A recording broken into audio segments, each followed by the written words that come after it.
जय श्री ओम नमः सिद्धेभ्यः सर्वमंगलमांगल्यं सर्वकल्याणकारकं प्रधानं सर्वधर्माणां जैनं जयतु शासनं जैनं जयतु शासनं। पंच परमेष्ठी भगवान की आचार्य श्री गुरुवर कुंद कुंद महाराज की आचार्य श्री गुरुवर विद्यासागर महाराज की जय। तीर चक्रवर्ती जगत पूज्य निर्यापक श्रमण मुनिवर श्री सुधा सागर जी महाराज की पूज्य मुनि संघ की।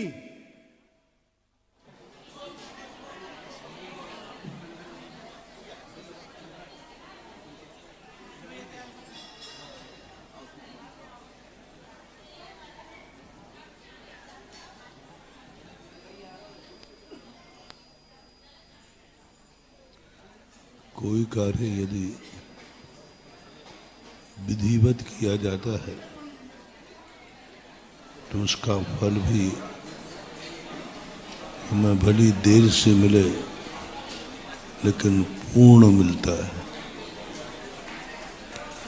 कोई कार्य हम उतावली से करें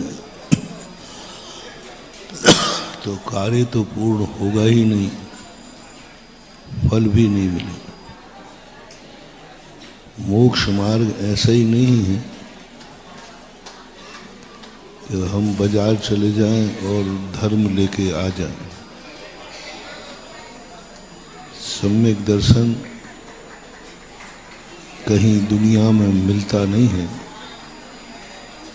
ये अपनी आत्मा में प्रकट होता है। मोक्ष मार्ग कहीं दिखता नहीं है, मोक्ष मार्गी स्वयं आत्मा होती है।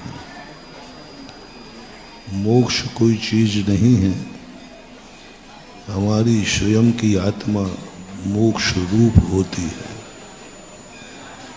मुचलरी क्रिया से मोक्ष बनता है। जब आत्मा समस्त पर पदार्थों को छोड़ देती है तो यही आत्मा मोक्ष रूप मानी जाती है। मोक्ष अलग से कोई वस्तु नहीं है, छह द्रव्यों में मोक्ष कोई वस्तु नहीं है। जीव द्रव्य का परिणमन ही मोक्ष तत्व कहलाता है। जीव तत्व क्या है? जीव 5 प्रकार के तत्व उत्पन्न करता है। जीव पहला तो स्वयं जीव अपने आप में त्रिकार रूप से जीवत्व रूप से विद्यमान रहता है। वो अपनी चेतना शक्ति को कभी खोता नहीं और उस चेतनाता का अपने आप में अनुभव करता है। दूसरा जीव का तत्व है आश्रव। संसार अवस्था में जीव का भाव परिणमन आश्रव रूप होता है। दूसरा बंध रूप होता है। बंध भी एक तत्व है, आश्रव भी एक तत्व है। आश्रव कोई पदार्थ नहीं है, कोई द्रव्य नहीं है, आश्रव तत्व है। कोई वस्तु नहीं है, आश्रव एक क्रिया है। बंध भी कोई वस्तु नहीं है, एक क्रिया है। संबर भी कोई वस्तु नहीं है, जीव की क्रिया विशेष को संबर कहते हैं। निर्जरा भी कोई वस्तु नहीं है, जीव की एक विशिष्ट दशा को निर्जरा कहते हैं। मोक्ष भी कोई वस्तु नहीं है, जीव की एक विशिष्ट दशा को ही मोक्ष कहते हैं। यानी 7 तत्वों में 5 तत्व तो जीव से ही संबंध रखते हैं मुख्य रूप से। और उत्तर रूप से देखा जाए तो यही पांचों अजीव के तत्व हैं। अजीव उसे बोलते हैं जो चेतनता से रहित होता है, लेकिन आश्रव अजीव का यानी पुद्गल का भी तत्व है, बंध पुद्गल का भी तत्व है, शंबर भी पुद्गल का ही शंबर होता है कर्मों का, वो भी पुद्गल का तत्व है। निर्जरा भी पुद्गल कर्मों की ही होती है, तो निर्जरा पुद्गल का भी तत्व है। और मोक्ष कर्म जो हैं स्वयं जीव से संबंध तोड़ते हैं, उसको मोक्ष कहते। तो मोक्ष भी पुद्गल का एक उत्तर परिणमन है। पुद्गल भी जब जीव से छूटने रूप पर्याय निकालती है तब मोक्ष होता है। यदि पुद्गल में जीव को छोड़ने रूप परिणति न बने तो जीव को कभी मोक्ष होगा ही नहीं। तो ये संयोगी तत्व हैं। इसलिए हमें सबसे पहले विचार करना है कि हमारी आत्मा इन तत्वों में से कौन से तत्व को अंगीकार कर रही है, मुझे किस तत्व की अनुभूति हो रही है। अब उन तत्वों की अनुभूति में तत्व शब्द सौदा सैद्धांतिक है, धार्मिक है, आगमिक है, इसलिए थोड़ा तुम्हारे लिए क्लिष्ट लगता है। इसलिए कल हमने बहुत सरल शब्द में कहा था, तुम अपनी जिंदगी के संबंध में कितना जानते हो, तुम कहां से आए हो। तुम जो जानते हो वही सोचना है बस, तुम ज्यादा कुछ नहीं जानते। तुम जानते हो जहां तुम्हारे आवास स्थान है वहां से तुम यहां आए हो। हमने पूछा तुम कहां से आए हो, तो आपको अनुभूति में क्या हुआ। आपसे एक सेकंड में जवाब मांगा जाए तुरंत, तो मैंने पूछा आप कहां से आए, तो फट से आपके मुंह से क्या निकलेगा, जिस नगर से तुम आए हो वो ही निकलेगा एकदम। तुमने कभी कल्पना भी नहीं की है कि इस प्रश्न का कोई अन्य जवाब भी हो सकता है। एकदम सडनली तुम किसी से पूछना कहां से आए साहब, तो तुरंत वो अपने नगर का नाम बताएगा, क्योंकि इससे ज्यादा वो जानते ही नहीं। आत्मा झूठ नहीं बोलती है, आत्मा से झूठ तुम बुलवाते हो। आत्मा कहती है मैं उतनी बताऊंगा ना जहां मुझे अनुभव में आ रहा है। तुमने पूछा आप कहां से आए, तुरंत अनुभव में आया कि मैं फलाने नगर से, फलानी कॉलोनी से, फलाने मोहल्ले से आया। और ज्यादा पूछूंगा तो मोहल्ले में पूछूं तो कहां से आए, तो आप अपना घर बता दो। घर में पूछूं कि आप कहां से आए, तो कमरा बता दो कि इस कमरे में से आया। इससे ज्यादा आपकी दौड़ नहीं है। बुंदेलखंड में एक मुहावरा आता ना, चूहे की दौड़ मंगरे तक। अब मंगरा तो होते ही नहीं, सब आरसीसी हो गया। मंगरा कहलाता था। खप्पड़ वाले मकान को यूं ले जाते थे तो बीच का जो हिस्सा बोलते हैं उसको बोलते थे, तो चूहा कहाँ तक दौड़ेगा, तुम भी चूहे के समान अधिकतम कहाँ दौड़े, तुम ये भी नहीं सोच पाए कि कौन पूछ रहा है। आदत पड़ी हुई है ना, आदत पड़ी हुई है ना। तुम कहाँ से आए, तुमने बता दिया कि मैं वहां से आया। ये भी सोचने का मौका नहीं दिया तुमने अपने मन को, कौन पूछ रहा है, कौन पूछ रहा है। गुरु पूछ रहे हैं। कोई बड़ा आदमी जो सब कुछ जानता है वह पूछ रहा है तुम कहां से आए हो, तो थोड़ा जल्दी जवाब नहीं देना, कुछ ना कुछ रहस्य पता है। क्योंकि किसी को, गुरु को क्या लेना देना, हम किस नगर से आए, किस मोहल्ले से आए, कुछ और अंदर रहस्य। बड़े आदमियों की भाषा बड़ी सरल हो, लेकिन उसका उद्देश्य बहुत बड़ा होता है। दूसरे नंबर पर आपसे पूछा कि आप का नाम क्या है, आप कौन हैं, कहां से आए, सो आपने बता दिया। एकदम पूछा आपसे आप कौन हैं, तुरंत जो आपके अनुभव में आएगा, तुम्हारी अनुभूति में आएगा, तुरंत तुम्हें अपना नाम आएगा, मैं फलाने चंद हूं। इससे ज्यादा तुम्हें कुछ आने अनुभव में आ ही, तुरंत पूछा तुम कौन हो, तुरंत बता दो। अब तुम यहां ये भूल गए किसने पूछा है तुम कौन हो, उसको क्या लेना देना है तुम कौन चंद हो। अब पूछा कि तुम क्या करते हो, बोलो, फट से उत्तर देना है 1 सेकंड।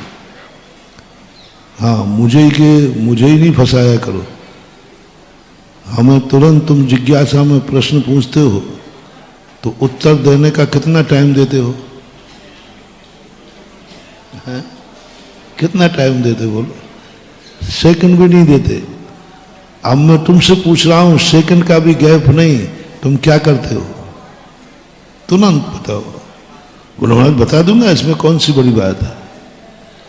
जो नौकरी करता होगा नौकरी करा देगा, धंधा करता होगा धंधा बता देगा। जो करता है यही तो बताओगे, यही तुम्हारी आत्मा सत्य बोल रही है,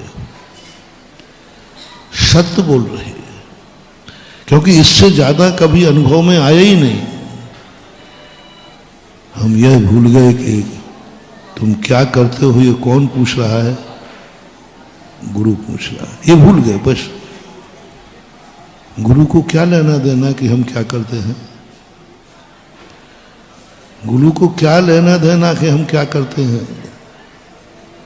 और गुरु पूछ रहा है क्या करते हो, कुछ बहुत ऊंची किताब है, कोई ऊंचा आंसर है इसका, बहुत बड़ा गहन उत्तर है इसका। गुरु ने पूछा क्या करते हो, और आप उनसे ये और पूछ लिया जाए तुम ये क्यों करते हो। आपसे पूछा आप जो भी करते हैं आप ये क्यों करते हो, आपके 2 उत्तर। आपने पहले क्या कहा, मैंने पूछा आप क्या करते हो, तो आपने तुरंत अपने धंधे को बताओगे, नौकरी को बताओगे। आगे प्रश्न आया ये क्यों करते हो, तो आपके 2 जवाब आएंगे, इस पापी पेट के लिए। सही कहा। थोड़ा ये ना बोल करके थोड़ा सा, अरे महाराज जी बाल बच्चे पाल रहा हूं, पेट पाल रहा हूं, बाल बच्चे पाल रहा हूं, ये सबके मुंह में जमा हुआ है, सबके अनुभव में आया। महाराज ने पूछा क्या कर रहे हो, क्यों कर रहे हो, तो तुरंत आएगा पेट पाल रहा हूं, बाल बच्चे पाल रहा हूं। आप ये भूल गए कि कौन पूछ रहा है क्यों कर रहे हो। साधु को क्या मतलब है तुम्हारे पेट से, वो अपने ही पेट से मतलब नहीं रखता तो तुम्हारे पेट से क्या रखेगा। वो अपने पेट की चिंता नहीं करता। गर्त पूर्ण शब्द का प्रयोग किया है, हम लोग इसको पेट नहीं मानते। मूलाचार के अंदर इसको गर्त कहा। गर्त, गर्त किसे बोलते हैं, गड्ढे को। गर्त पूर्ण, और गड्ढे को भरना हो तो क्या करना पड़ता है, अच्छे छांट छांट के पत्थर डाले जाते हैं। इसी साधु से कहा ये गर्त है, गड्ढा है, इसको जैसा तैसा तू भर के आ, गड्ढा है। गर्त पूर्ण शब्द किया। देखो हम लोगों की बड़ी आफत है, ऐसे निकृष्ट शब्द देते हैं कि थोड़ा बहुत यदि हम खाना पीना शौक से चाहें तो नहीं खा सकते। थोड़ा पेट में कोई अच्छी अच्छी चीजें डालूं नहीं डाल सकते। क्या नाम दे दिया इसका, गड्ढा। और कोई अच्छी चीजें बढ़िया तरासे हुए पत्थर कोई गड्ढे में डाल रहा हो तो उसे तुम क्या कहोगे? समझदार कि ना समझ? ना समझ कहोगे? इतने तरासे हुए पत्थर नक्काशीदार, और वो कहां डाल रहा था? गड्ढे में। तुम कहोगे पागल हो गया? तो आचार्यों ने कहा कि तुम अच्छी अच्छी व्यंजन खा रहा है, कहां डाल रहा है? गड्ढे। बोले पागल कहेंगे।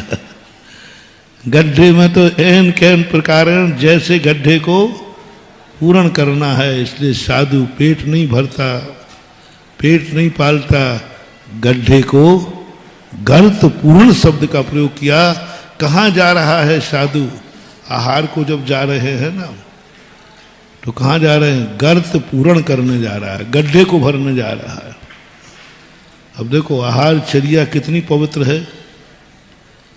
आप लोग आहार चर्या को देखने के लिए तरसते हैं, भीड़ लगाते हैं, देखने वाले देखने को मिल जाए। देवता भी तरसते हैं इसको, आहार को देखने के लिए। जिस आहार चर्या के देखने मात्र से जटायु पक्षी स्वर्णमय हो गया, जिस चर्या को देखने के माध्यम देखने भर से नौला, बंदर, शूकर और गिलहरी, ये चारों जीवों ने मुनि महाराज का आहार देख करके उत्तम भोग भूमि के 3 पल की आयु पाई। और बाद में बताते हैं कि यही जीव बाद में आदिनाथ, भरत, बाहुबली, राजा श्रेयांश बने। इस संबंध में मतभेद भी है, लेकिन शुरुआत कहां से हुई? मुनिराज के आहार देखने मात्र से इन 4 प्राणियों की शुरुआत हुई, यानी आहार चर्या देखना भर, देखने भर। पहले आहार चर्या में तुम लोग भीड़ लगाते थे, तो मेरे पास बुद्धि ज्यादा नहीं थी पहले, तो मैं समझता हूं कि ये महाराजों के आहार देखने क्यों जाते हैं, समझ में नहीं आता अभी। तो पहले हम सोचते इसलिए जाते हो कि महाराज जी कोई गड़बड़ तो नहीं खा रहे हैं। हाँ, महाराज कोई गड़बड़ नहीं खा रहे हैं, कितना खा रहे हैं, हाँ, ये देखने जाते होंगे। हालांकि मेरा यह अनुमान गलत नहीं निकला। एक व्यक्ति ऐसा केस भी पाया गया जो यही देखने जाता था महाराज कितना खाते हैं, लेकिन जनरल लोग ऐसा नहीं करते। और उसने मेरे से खुद कहा, महाराज जी आप बुरा तो नहीं मानोगे, अब उसको कोई चर्या में मेरे दोस्त तो दिखा नहीं। इसी एमपी की बात है, बहुत पहले 91-92 की। एक सज्जन आए, बोले महाराज जी आपकी चर्या का दोष बताओ। मैंने बता भाई क्या है, अच्छी बात है बता दे। उसको कोई दोष देखने में नहीं आया, 1 महीने तक वो पीछे पड़ता रहा।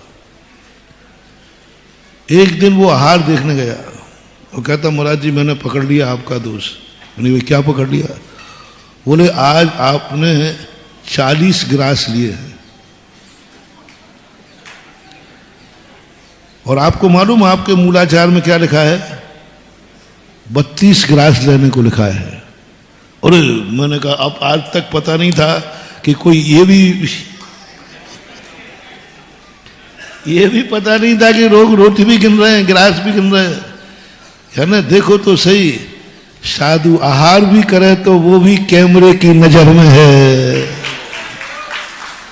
है ना। उसको मैंने कहा भैया मैंने तो आज तक ये ध्यान ही नहीं दिया। बोले महाराज यही तो दोष है आपको, कंजाइश था वो। बोले इसलिए तो हम कहते हैं मुनि महाराज की चर्या आज निर्दोष पलती नहीं। बताओ आपको अभी तक नहीं मालूम कि 32 लेना? मैंने ये तो मालूम है कि 32 लेना है, ये तो मैंने पढ़ा है। आरिका के 28 ग्रास और मुनि के 32 ग्रास, मैंने ये तो मालूम है। तो फिर महाराज आपको प्रतिदिन गिन के लेना चाहिए। हमने गिने, मैंने कितने हुए थे? बोले 40 ग्रास हुए थे। मैंने पक्का? बोले महाराज जी मैं एक दिन की बात नहीं कह रहा हूँ, एक दिन आपने 45 लिए, एक दिन थोड़े वो मैंने गिने कहा, तूने ग्रास गिने थे कि व्यक्ति गिने थे?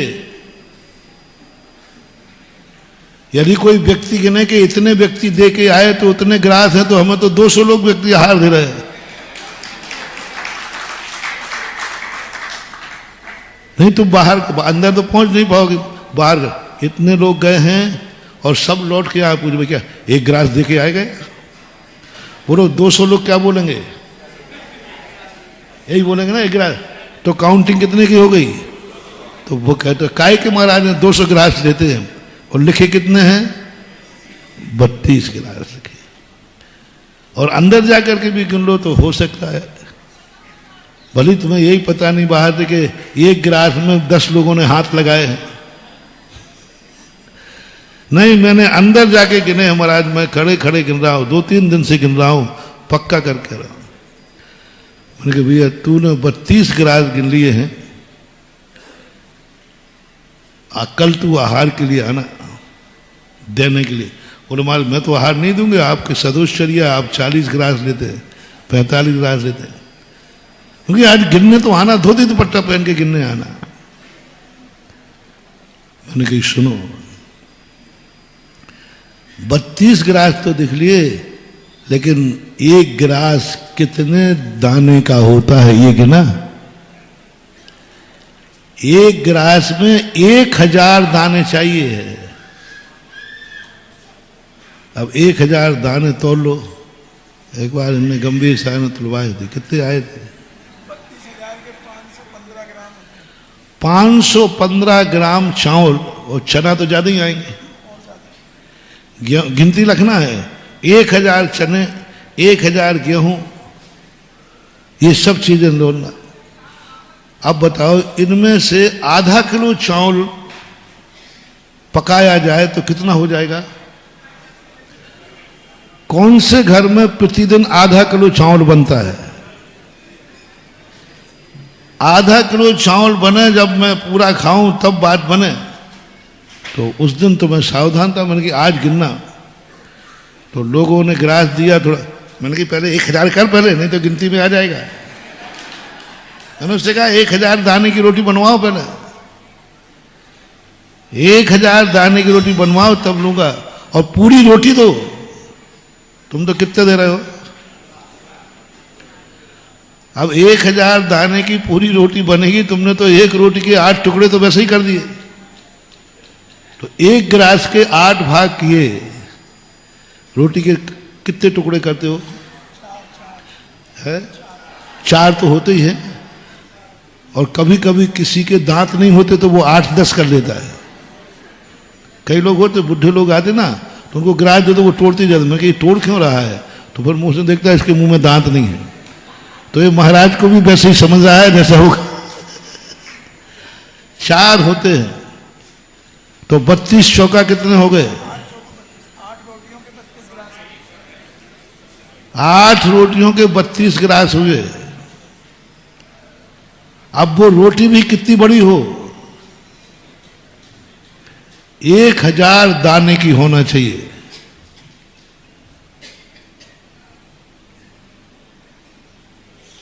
तो मैं तो खड़ा हो गया, पहले मैंने 1000 दाने का पहले अंजलि भर, पर बाद में खाऊंगा, नहीं तो तू गिन लेगा।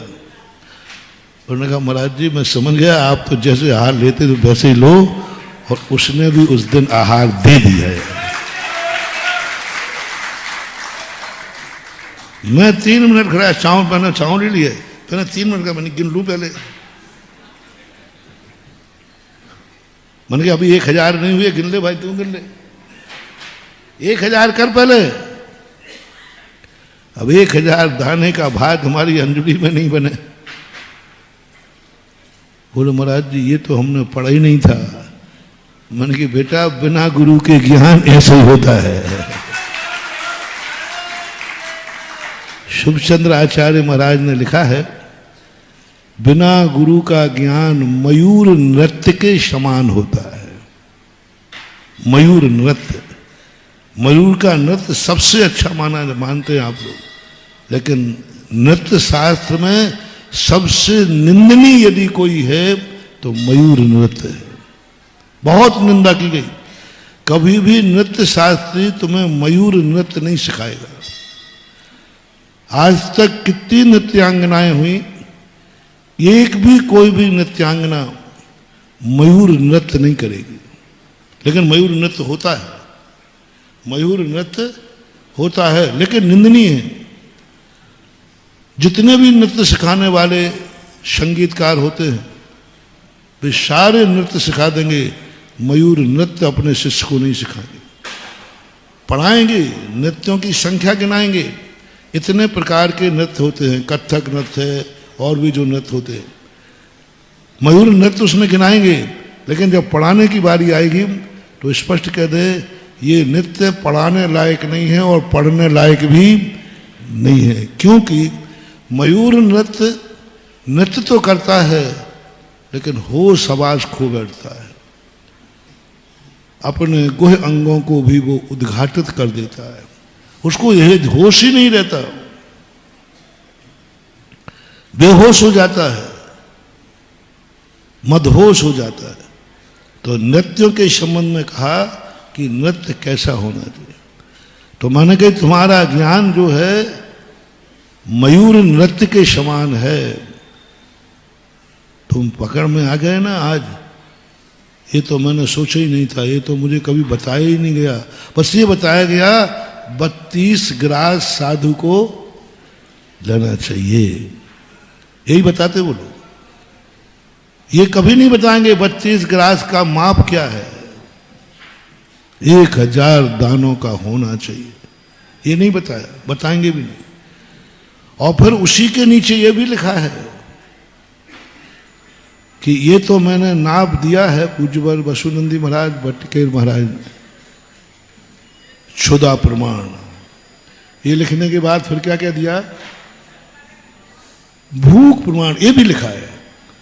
अथवा अपनी भूख प्रमाण क्षुधा की निवृत्ति हो जाए उतना ग्रहण करना चाहिए।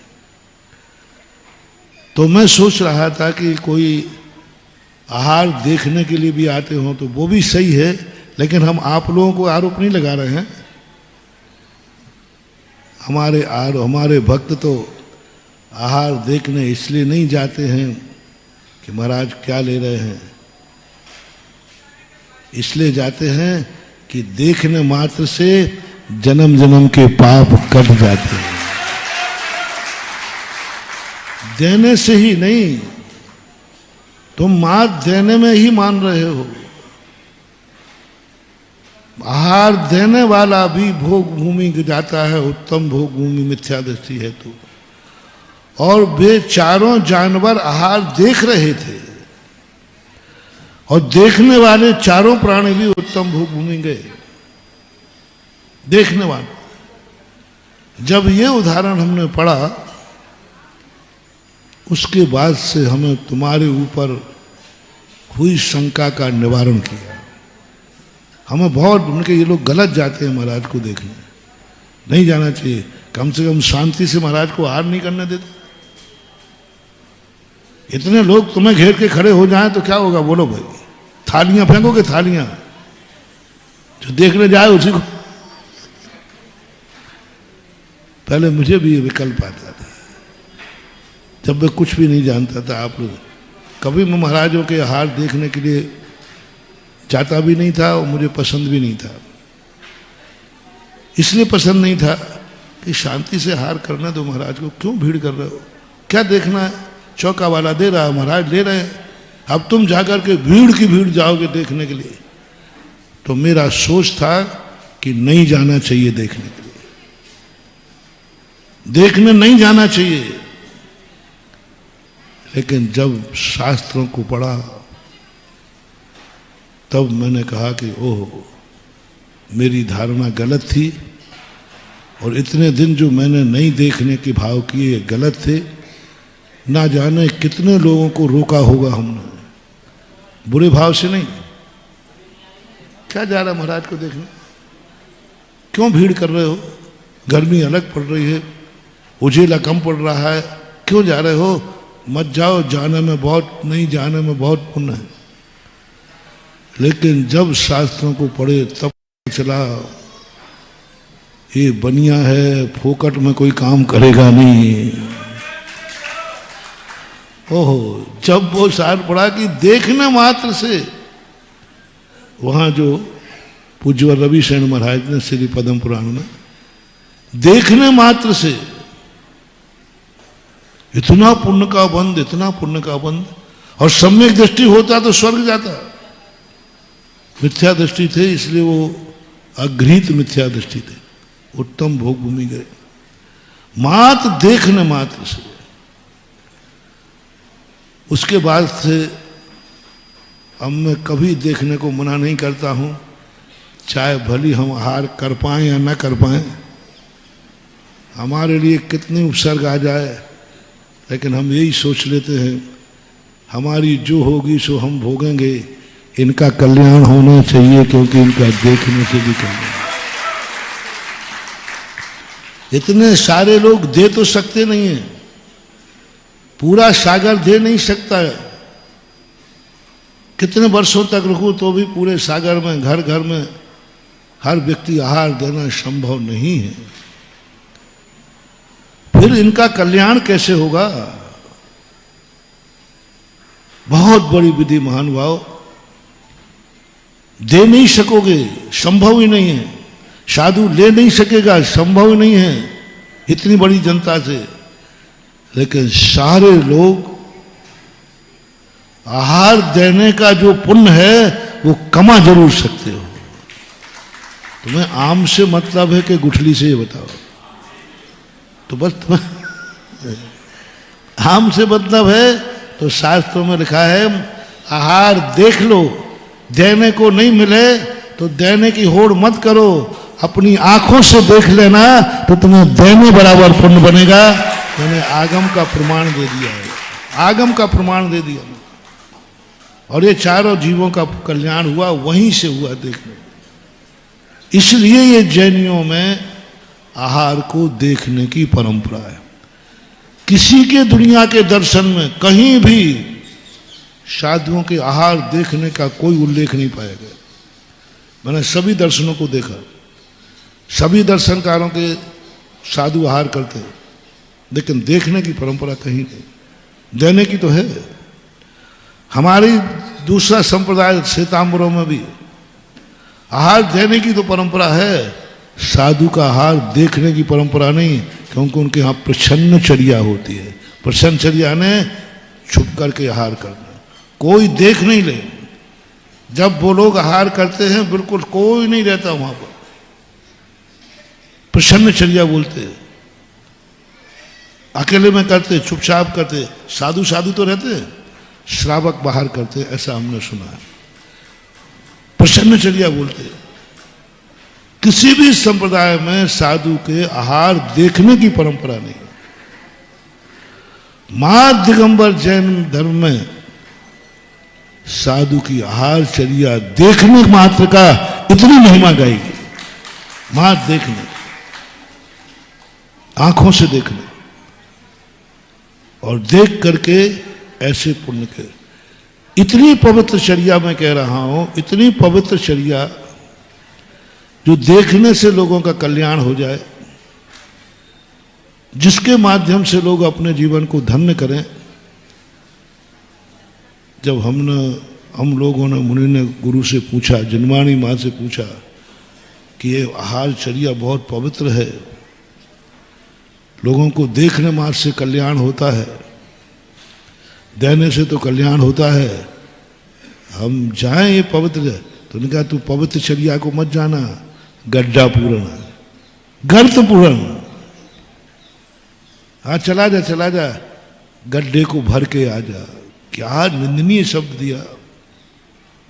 तुम्हारे श्राप का चार में नहीं आया। तुम्हारे श्राप का चार में तो व्रत है, अतिथि समविभाग। तुम्हारे यहां देखो अलग अलग जिनवाणी महान आचार्यों की दो मुखी बातें होती हैं।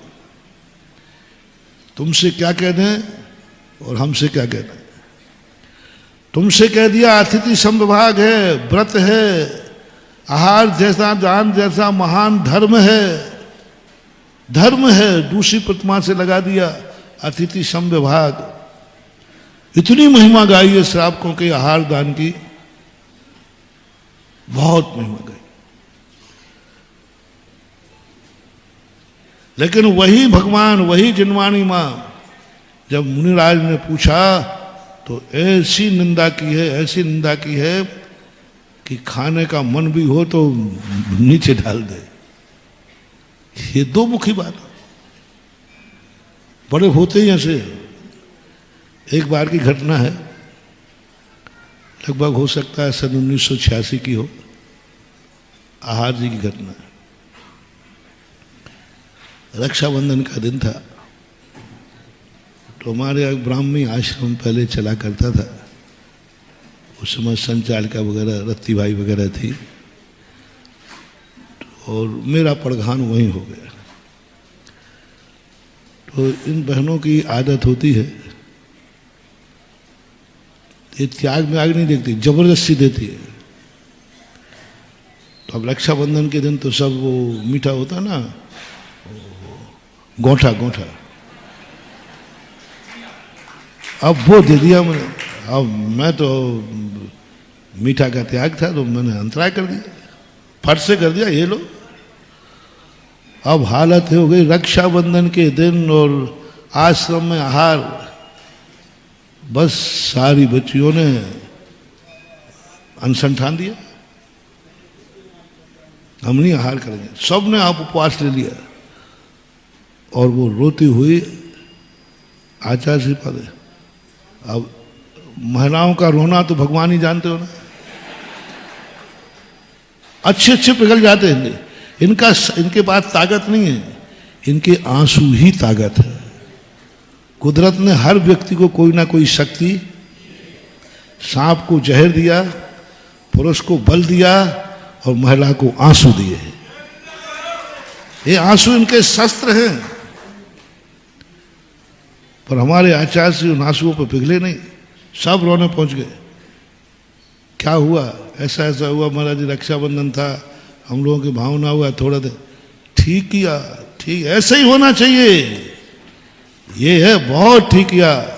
हाँ करो उपवास, खूब करो। आचार्य ने और क्या दिया? हम लोग रत्ती भाई बोले महाराज जी कोई आहार नहीं करा। हाँ बोले ठीक है, आज का उपवास करो, अच्छी बात है।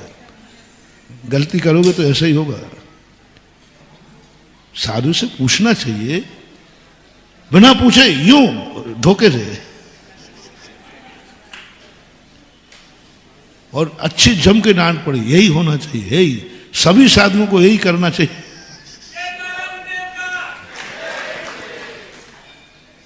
और आचार्य कुछ नहीं किए, खूब रोती रही वो लोग, सब करती रही। आचार्य कुछ नहीं, ठीक किया, उपवास करना तो करो, साधु का नियम क्यों तोड़ दो। अब मुझे सूचना मिली कि आज सारी बच्चियों को, बहनों को डांट पड़ी जम की, तो अपन खुश हो गए, अपन भी खुश हो गए, बन गया अच्छा कि मुझे भी डर लग रहा था कि मैंने कहीं अंतराय गलत तो नहीं कर दिया। पर इतनी खुशी हुई कि आचार्य श्री ने हमारा पक्ष ले लिया। अब उनको तो सब चलेगा। हम लोग ईरिया पथ में पहुंचे, तो हमने कहा महाराज जी अंतराय क्या हो गया, ऐसी ऐसी बात हो गई। तो आचार्य श्री यहाँ वहाँ देख रहे कि कोई ब्रह्मचारियाँ तो नहीं खड़ी, और देख के कहते थोड़ा देख के अंतराय करते। मालूम आज रक्षाबंधन था, दे दिया था तो ले लेते, अंतराय क्यों किया? ऐसा त्याग थोड़ी दिया था हमने, कोई अवक्षी थोड़ी थी, कोई अवक्ष तो थी नहीं। और रक्षाबंधन था, देखो उनको कितना दुख हो रहा है। वे सारे के सारे आश्रम में आज कोई भोजन नहीं कर रहा है, देखो वो कितने दुखी हैं। रक्षाबंधन था, ठीक है दोबारा नहीं लेते, अब एक बार ले रहे तो अंतराय तो नहीं करते। रक्षाबंधन के दिन किसी के अंतर चौके में अंतराय हो जाए, वो वैसे ही अपने आप को बहुत दुखी मानता है, और तुमने तो उस पर किया जिसमें उनका वात्सल भाव था, अच्छा भाव था। और ऐसा नहीं करना चाहिए था। और मैंने कही ये आचार्य तो बहुत ऊंची किताब है,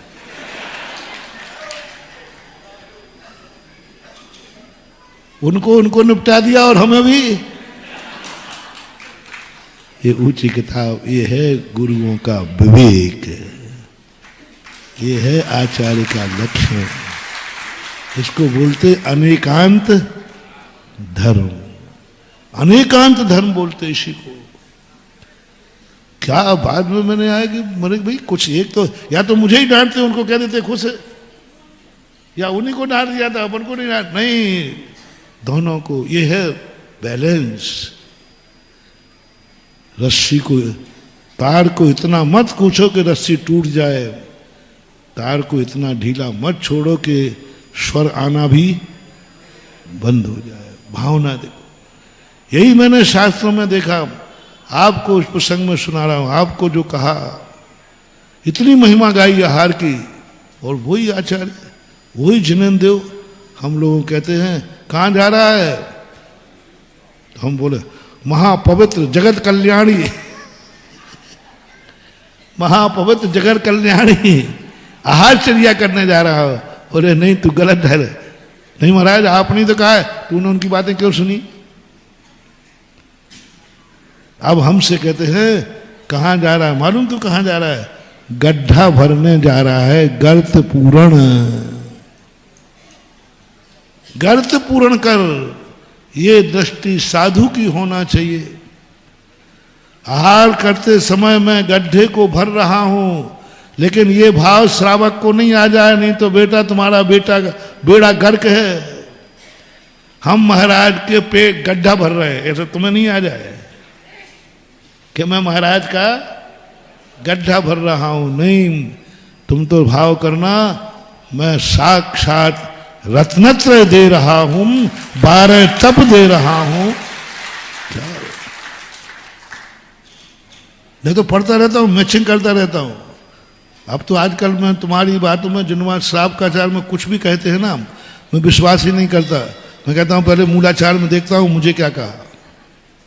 पद्मनंदी महाराज पंचविंशतिका में कहते हैं, श्रावक जो आहार दे रहा है वो साक्षात 12 तप दे रहा है, रत्नत्रय दे रहा है। ये शब्द का प्रयोग किया, क्योंकि रत्नत्रय आत्मा में होता है, आत्मा शरीर में होती है, और शरीर का भोजन खुराक क्या है?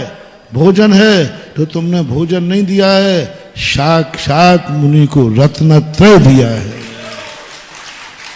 ये तुम्हारे शास्त्र में लिखा, पद्मनंदी पंचविंशतिका के अंतर्गत ये 2 श्लोक आए,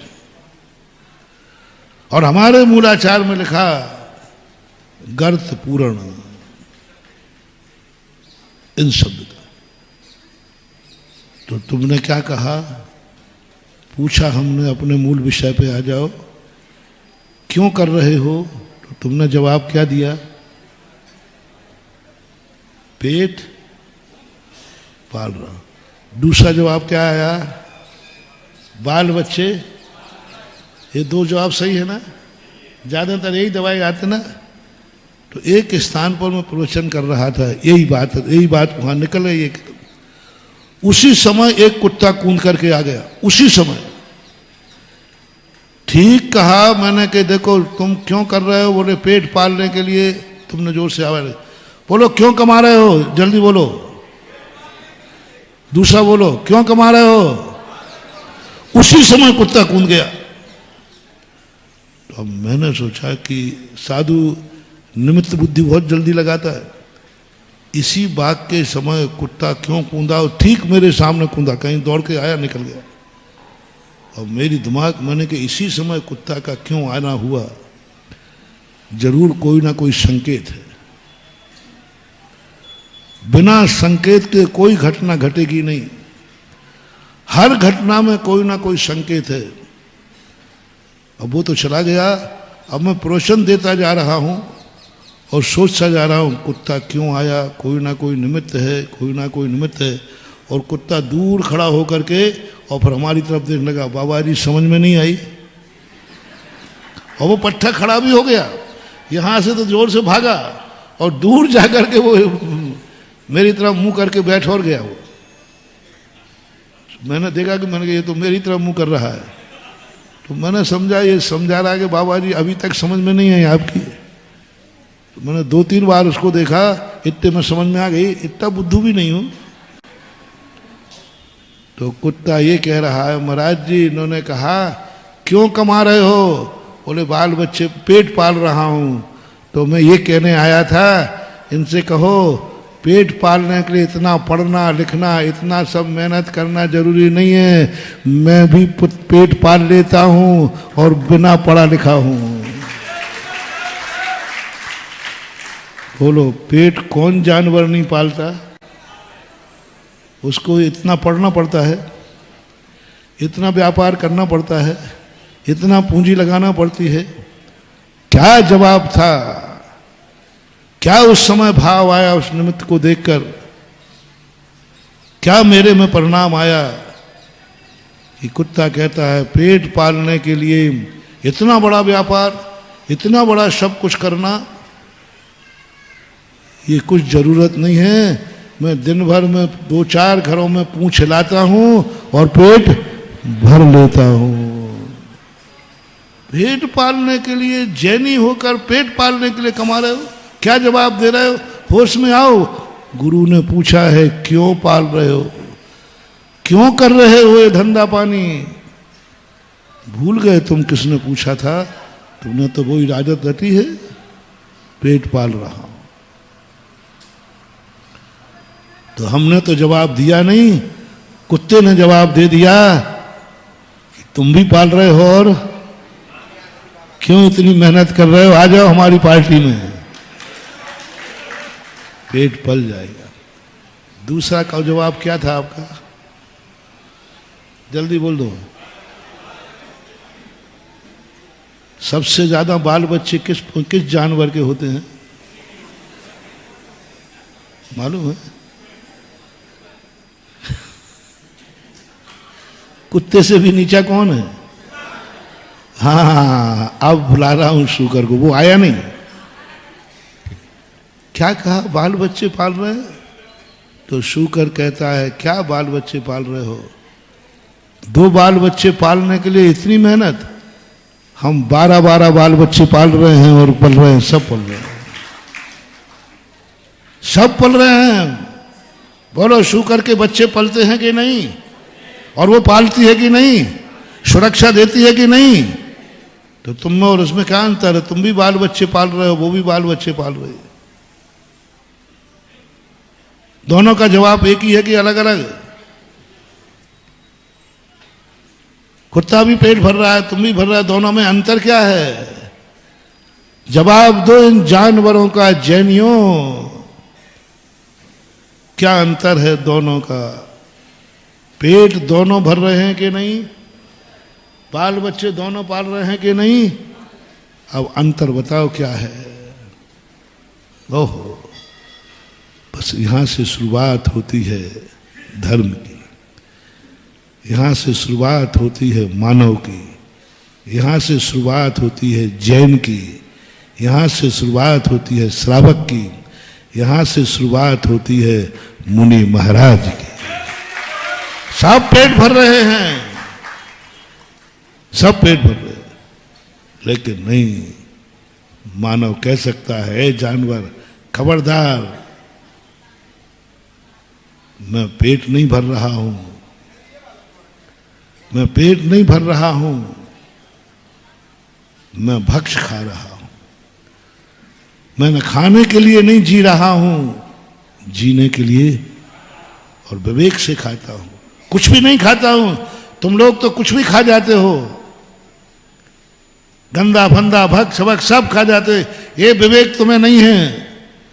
हम मानव हैं, हम जैनी हैं, पेट भरने के लिए तो खाते हैं, पेट तो भरते हैं, लेकिन तुम जैसा यदवा तदवा नहीं खाते हैं, जो चाहे खा लें, अभक्ष का त्याग करते हैं और भक्ष खाते हैं। जवाब देने लायक हो कुत्ते का? हो जवाब देने लायक? कुत्ते ने कहा मैं भी पेट भरता हूं, तुम भी पेट भरते हो, क्या डिफरेंस है?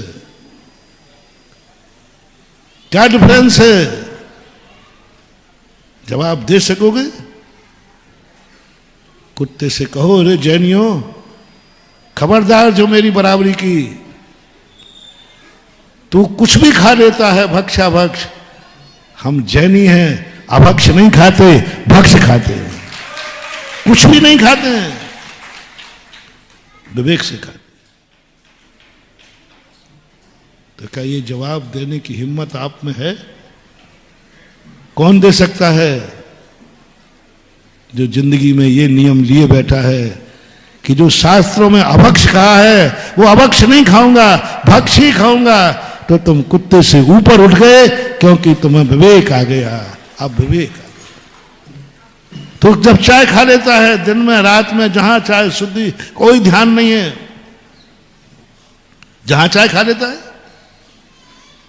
जब चाय खा लेता है, जहां देखो वहीं खा रहा है। तो हम लोग जैनी हैं, जहां तहां नहीं खाते।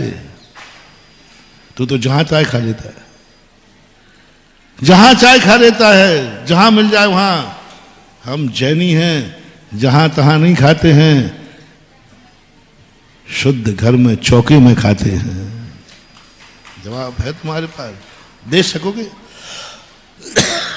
जहां चाय खाते देते हो, चाट का ठेला लगा है, बाजू में नाली बह रही है, वहीं तुम खाए जा रहे हो, तो ध्यान रखना। कुत्ता कहता है तुम में और हम में अंतर क्या है? हम नाली के अंदर हैं, तुम नाली के बाहर हो, दोनों खा रहे हैं। ध्यान रखो रे, जैनी कुत्ते को जवाब देना है। तू जहां तहां खाता है, हम लोग जहां तहां। तुम अशुद्ध स्थान पे खाते हो, हम लोग शुद्ध स्थान पे खाते हैं। सच्चा जैनी जहां तहां नहीं खाता, घर में भी नहीं खाता जहां तहां। उसका एक चौका होता,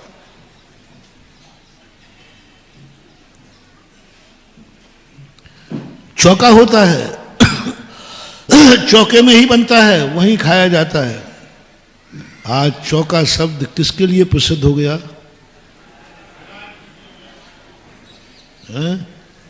चौका शब्द जैनियों का स्थान था।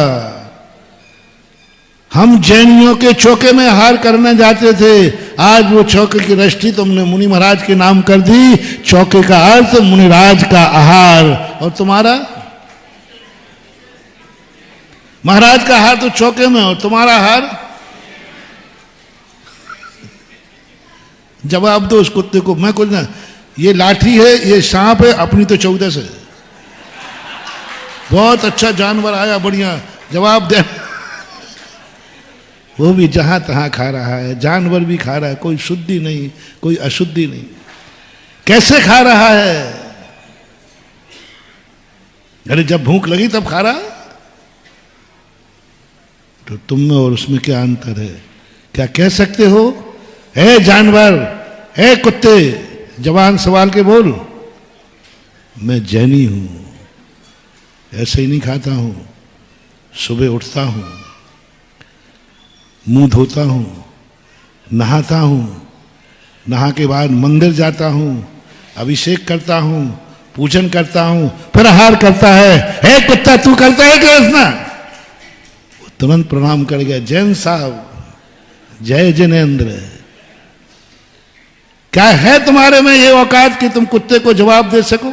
उठते ही बैड टी, बैड ब्रेड, उठते ही। अभी कुछ तो जैनियों में इतना गंदा हो गया आजकल, बता दे, मंजन बाद में होता, पहले कुछ गलत बोल दिया हो तो बता देना, मैंने सुनाई है। पहले चाय ब्रेड हो जाती है बिस्तर पे ही। आज बेड टी की बहुत परंपरा चल गई, फैशन हो गई बेड टी। तो मैं समझ नहीं था कि बेड टी क्या कहलाती है।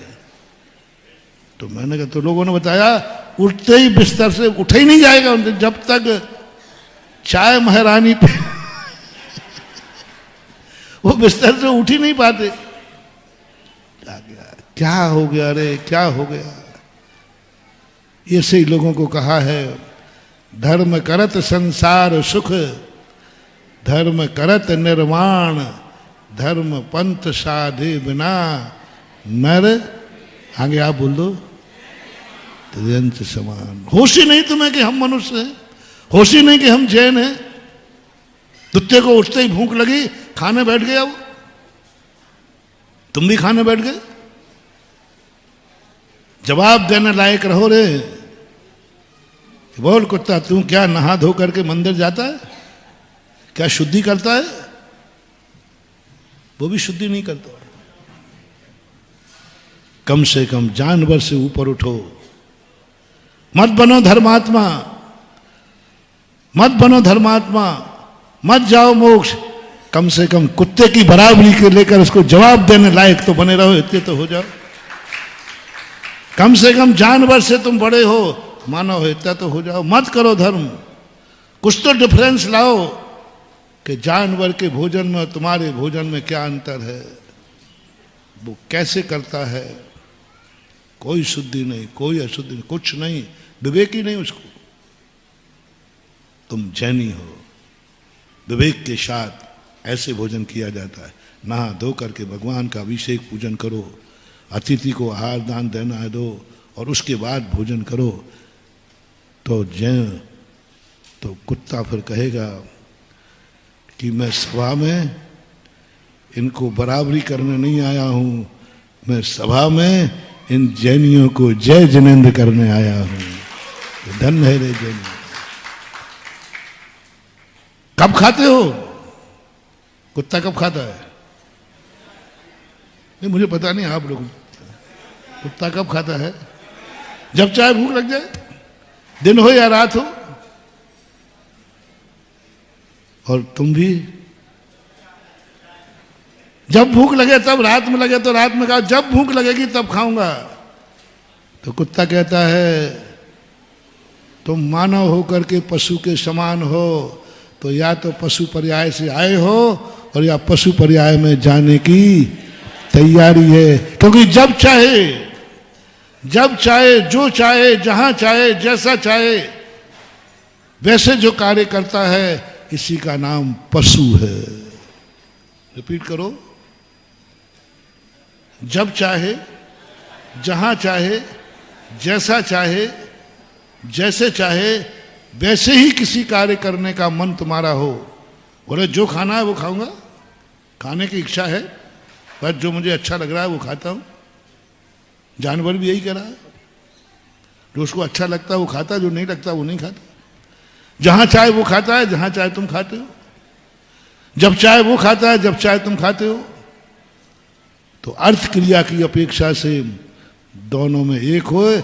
अहंकार करते रहो, मैं मनुष्य हूं, वो पशु है, लेकिन तुम्हारी अर्थ क्रिया तो दोनों की एक सी हो गई। नर त्रियंच क्षमा। जिसने भी ये पंक्ति लिखी होगी, ऐसी के कारण लिखी गई, नर त्रियंच क्षमा। क्या जवाब है तुम्हारा? क्या जवाब है तुम्हारा?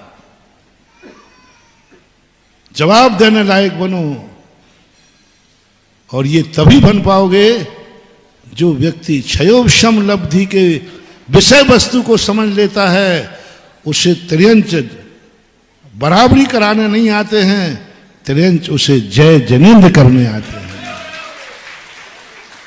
क्योंकि उसको क्षयोपशम लब्धि मालूम है। वो जानता है कि मानव पर्याय में है क्या है। वो जानता है कि मानव पर्याय पशु के समान कब हो जाती है। तुमने मात्र मानव पर्याय का ज्ञान किया है, लेकिन मानव पर्याय भी पशु कब हो जाती है, ये सम्यक दर्शन नहीं सिखाएगा, ये धर्म नहीं सिखाएगा। अधर्म को सीखना पड़ेगा। तुमने ये समझ लिया कि मानव कौन होता है, जिसके दो पैर हों, दो हाथ हों, दो आंखें हों, इस प्रकार एक शक्ल आपने तय कर ली, ये मानव होता है, ये मानव होता है। और त्रियंच चौपाया होता है, ऐसा होता है, आपने शक्ल को तय कर लिया। हमारे यहाँ नहीं महान हुआ। हमारे यहाँ जब चरणानुयोग की व्याख्या आती है तो हम मिलेक्षों तक में अंतर कहा। गुण मिलेक्ष, जाति मिलेक्ष, क्षेत्र मिलेक्ष। क्षेत्र आर्य, जाति आर्य और गुणार्य। आर्य के तीन भेद किए। जाति से आर्य, आर्य खंड में जन्मे हैं वे सब आर्य हैं। कोई भी गोत्र के हों, चाहे शूद्र हो, चाहे ब्राह्मण हो, चाहे क्षत्रिय हो, कोई भी हो, जो जो आर्य खंड में जन्मा वो क्षेत्र आर्य। जाति से आर्य, जो उच्च जाति में जन्मा है, जिसे समाज लोग उच्च मानते हैं, उच्च जाति, उच्च समाज। उच्च समाज में जिसका जन्म हुआ हो वो जाति आर्य, और तीसरा आर्य दिया है गुणार्य। यदि ऊंच जाति में जन्मा है और उसके लक्षण नीच हैं तो उसे कहा है गुण मिलेक्ष। गुण मिलेक्ष का, मिलेक्ष में भी 3 भेद है। गुण मिलेक्ष, जन्म तो कहां है उसका? आर्यखंड में। जन्म कहां है उसका? जैनी के यहां। तो जाति से आर्य है, क्षेत्र से आर्य है, लेकिन गुणों से मिलेक्ष है। गुणों से मिलेक्ष है। और गुणों से जो मिलेक्ष है, सच्चा मिलेक्ष तो वही है। जो जाति से मिलेक्ष है उसका कल्याण हो सकता है, जैसे यमपाल चांडाल का। जाति से जो मिलेक्ष है उसका फिर भी कल्याण हो सकता है, लेकिन जो गुणों से मिलेक्ष है उसका कभी कल्याण हो ही नहीं सकता। गुणों से मिलेक्ष है ना, हो नहीं सकता। इसलिए हमारे यहाँ यदि कम से कम गुणों से आर्य बनो, और गुणों से आर्य कौन बनेगा?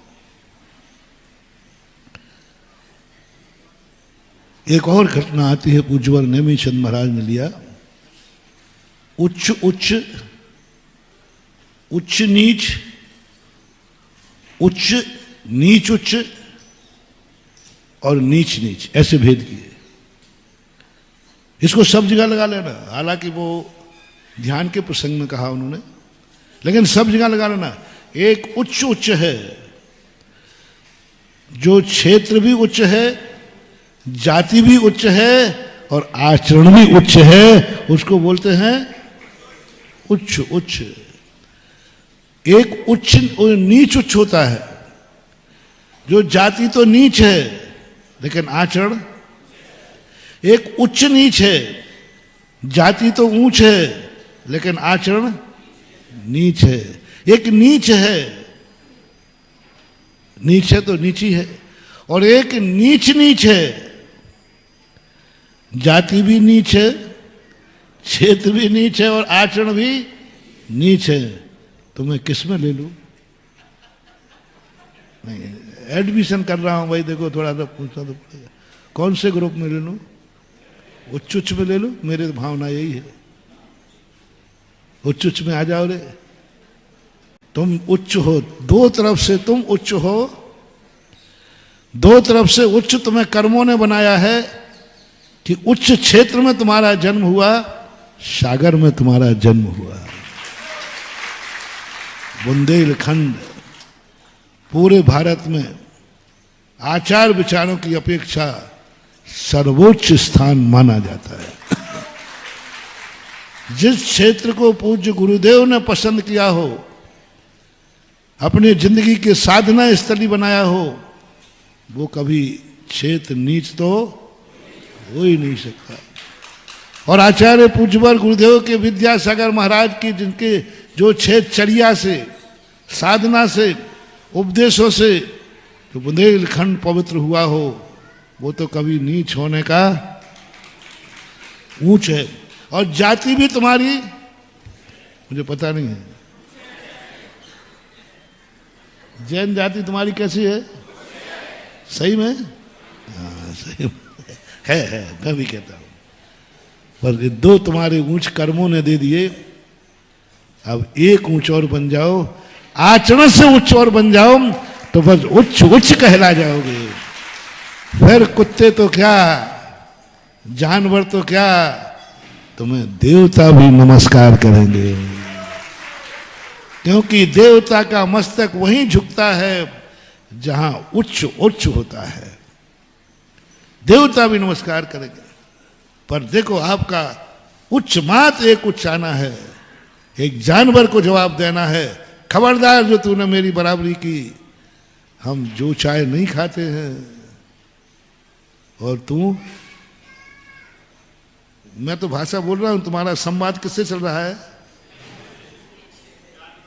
कुत्ता आया, तुम भी सब मेरे बराबर हो, मैं भी पेट पालता हूं, तुम भी पाल रहे हो, तो उससे कंपटीशन करो। डेविड चल रही है, प्रतियोगिता।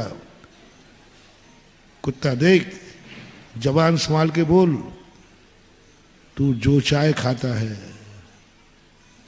और मैं जो चाय नहीं खाता हूं, जो जिनवाणी मां कहती है वही खाता हूं। मैंने गुरु से लिस्ट बनवाई है खाने की, मैंने जिनवाणी से लिस्ट बनवाई है खाने की, मेरे मम्मी पापा ने लिस्ट बनाई है खाने की, मैं वही खाता हूं और तू जो चाय खाता है। बोल जो तू खाता है ये किसकी आज्ञा से खाता है? माँ बाप की, गुरु की, धर्म की? कुत्ता शर्म से झुक जाएगा। I am sorry please. क्या कुत्ते की नजर झुकाने की औकात है रे जैनियों? बोलो, क्या कुत्ते से संवाद करने की ताकत है तुम्हारे में?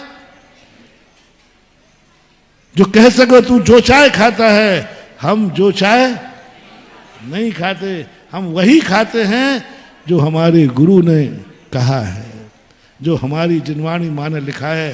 बोल तू ऐसा करता है? कुत्ता के घर नहीं कर सकता साहब।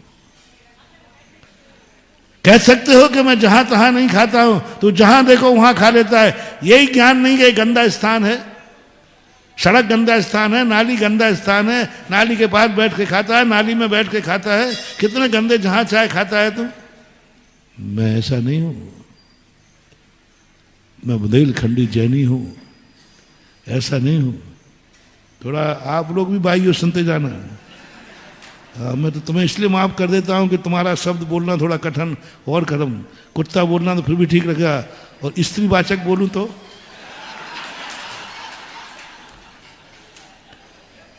अभी मिर्ची लग जाएगी, भिन बना जाएगी। इसलिए डांट तुम्हें रहा हूं, लेकिन पोजीशन यहीं भी जा रही है। हाँ, ये अभी मैंने कह दिया और रोने गाने बैठ गई तो, और अभी कह दिया और उन्होंने महिला आयोग में महिला आयोग का मामला, महाराज ने हमें क्या कहा? मैंने नहीं कहा, तुम्हें बोलेगा। सुनते जाओ, सभी सुनो। नहीं बोलने से कोई फर्क पड़ने वाला क्या ये है? कुत्ता जो चाय खाता है, जहां चाय खाता है।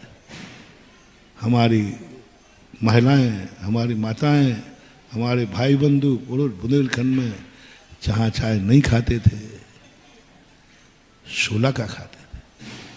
आज जब तुम खाते हो सड़कों पर खड़े होकर के, बताओ वो कौन सी शुद्धि है? नाली बह रही है वहीं से, वहां तुम भोजन कर रहे हो, वहां तुम चाट पकौड़ी खा रहे हो, जहां चाय देखो वहां खा रहे हो। पूरे घर को अशुद्ध कर दिया है।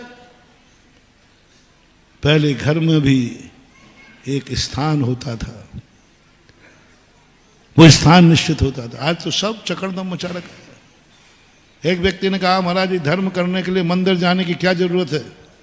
हम घर में बैठ के धर्म कर लेंगे तो, दुकान पर बैठ के धर्म कर लें तो, बाजार में सड़क पर चलते फिरते धर्म कर लें तो, नहीं कोई बाधा नहीं।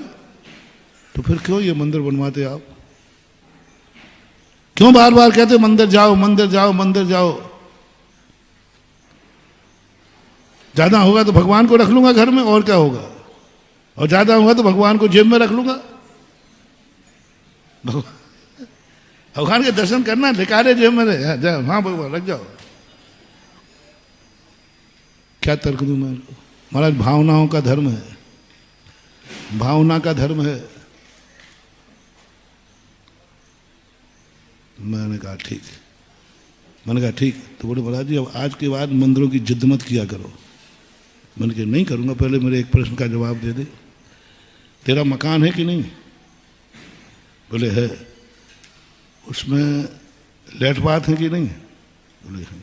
रसोई घर है कि नहीं?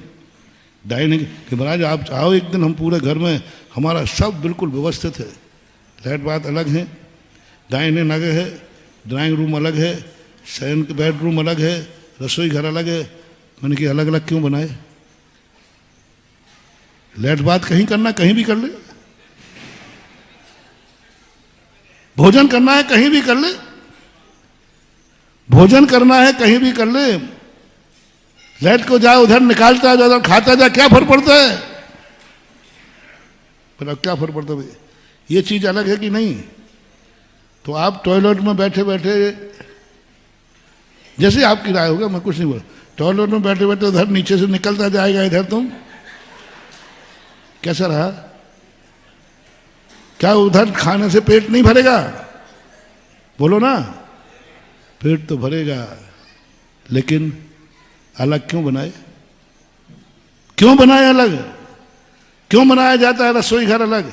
क्यों बनाया जाता है, आधुनिक भाषा बोल रहा हूं, क्यों बनाया जाता है डाइनिंग रूम? क्यों? क्या लेना देना है? कहीं भी खाओ, कहीं भी शौच करो, कहीं लघु संग करो, पाखाने में भोजन करो, भोजनालय में पाखाना करो, क्या फर्क पड़ता है? सब एक ही है, माया तो मकान तो एक ही है ना। काश्मीर से कन्याकुमारी तक भारत, सारी पृथ्वी वसुंधरा है। मैंने कहा जिस दिन आप घर में ये शुरू कर दोगे, उस दिन मैं भी कह दूंगा कि धर्म कहीं भी करो, भगवान को कहीं भी ले जाओ। बोलो, घर में ये शुरू कर सकते हो? बोले नहीं महाराज, असभ्यता है, हम सभ्य हैं। मैंने कि बस जैसे तुम्हारे घर की सभ्यता है, ऐसे ये धर्म की सभ्यता है। तुम्हारा घर जो है गंदा है, हमारा मंदिर पवित्र है, यहीं भगवान बैठेंगे, वहां नहीं बैठेंगे। वो कहता महाराज जी, मैंने जिंदगी में पता नहीं कितने महाराजों से कहा, आज तक कोई महाराज जवाब नहीं दे पाए और समझा नहीं पाए। तो मैंने कहा शास्त्रों की भाषा में समझाते हैं और तुम लोग समझते हो सुधा सागर की भाषा में।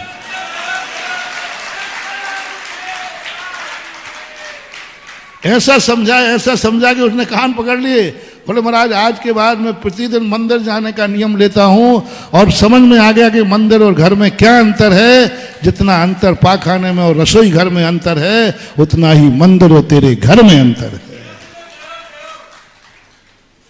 कौन सी भाषा समझोगे तुम? मेरी भाषा तो समझोगे नहीं, इसलिए मैंने कुत्ते को लाके बैठा दिया है। आप संवाद करो। एक बार एक पंचकल्याणक में कोई व्यक्ति कहीं बाहर जाने की कर रहा था, समाज का मुखिया था। उन्होंने कहा नहीं साहब, मुझे तो जाना पड़ेगा, मैं तो जाऊंगा। कमेटी ने कहा महाराज जी आप रोक दो इनको, ये नहीं जावे, देखो अच्छा नहीं लगा, यहाँ कार्यक्रम है और ये जा रहे। बोले महाराज जी आप मना नहीं करना, मैं बहुत जरूरी जाना पड़ेगा, ऐसी रिश्तेदारी में कार्यक्रम है कि बहुत, देखो महाराज जी बहुत गड़बड़ हो जाएगा, आप मना नहीं मत करना, आपकी आज्ञा का उल्लंघन हो जाएगा। सीधा कह दिया। अब मैं क्यों कहूँ अपनी आज्ञा की बेइज्जती कराऊं?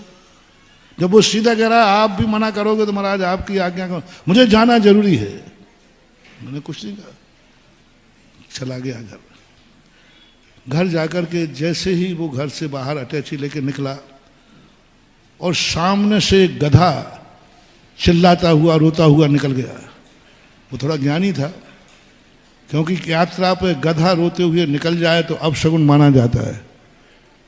तो उन्होंने कहा तो अपशगुन हो गया। वो लौट के वापस आ गया घर और मंदिर में आ गया। मैंने कि भाई तू गया ना? अरे महाराज जी बहुत गड़बड़ हो गया। मैंने क्या हो गया? बोले निकलते ही गधा रोने लगा। मैंने कहा तुझे महाराज की बात समझ में नहीं आएगी।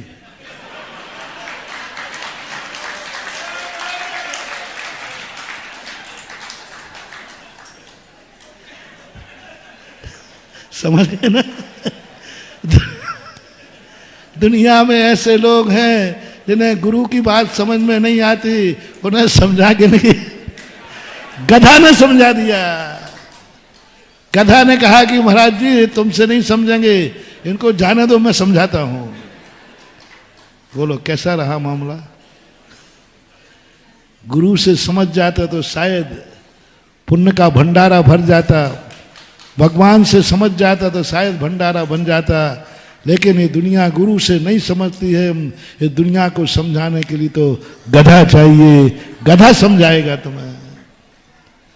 मेरी वाणी समझ में नहीं आएगी, अब समझाओ। वो कुत्ता समझा रहा है तुम में और मेरे में अंतर क्या है।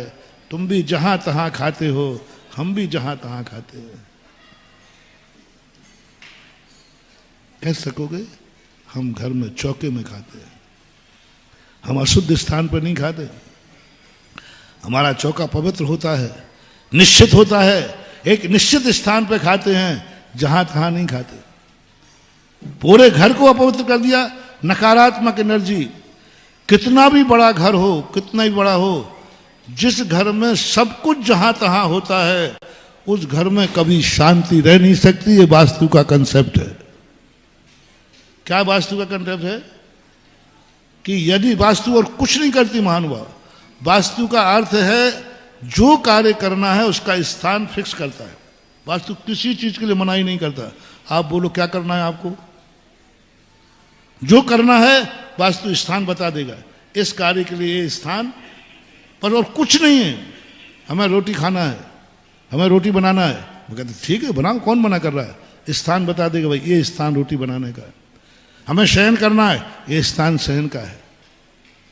हमें पूजा करना है, ये स्थान।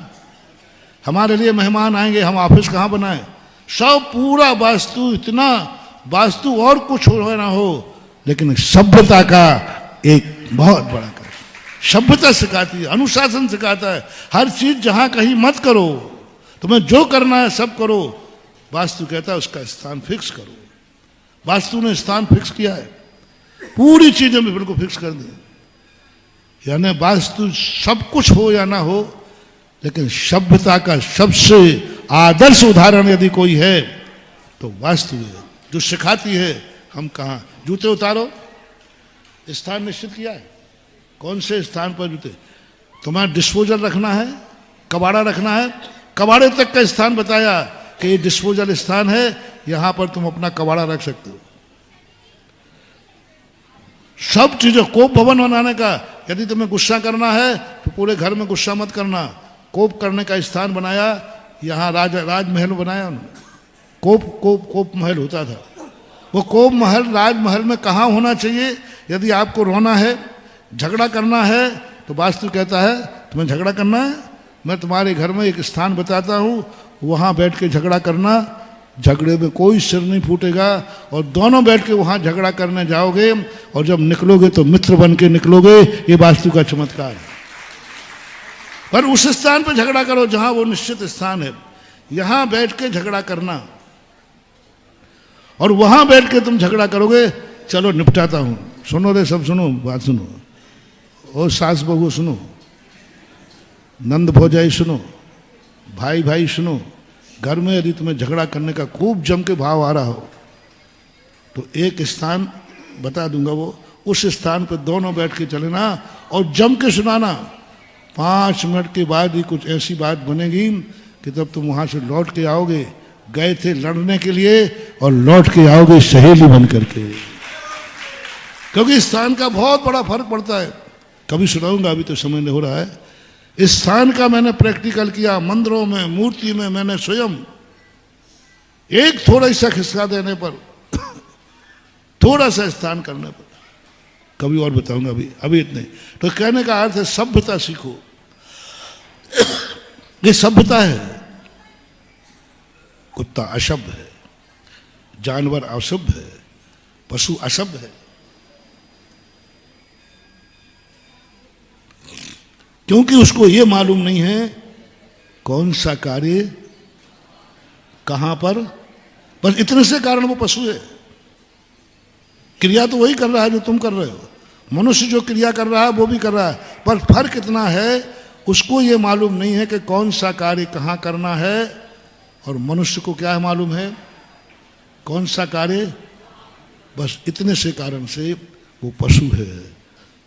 अब आप जवाब दो कुत्ते का।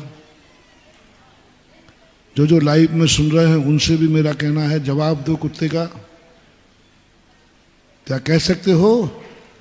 मेरी जिंदगी में हम लोग मनुष्य हैं, हम लोग जैन हैं, हर कार्य जहां तहां नहीं करते हैं, हमारे कार्य करने का स्थान फिक्स है, हम वहीं जाके भोजन करते हैं, जहां कहीं नहीं कर देते। जैनी कभी चाट के ठेले पर खड़ा नहीं दिख सकता, और दिखता है तो मैं वहां भेज रहा हूं। वो कहेगा भौं।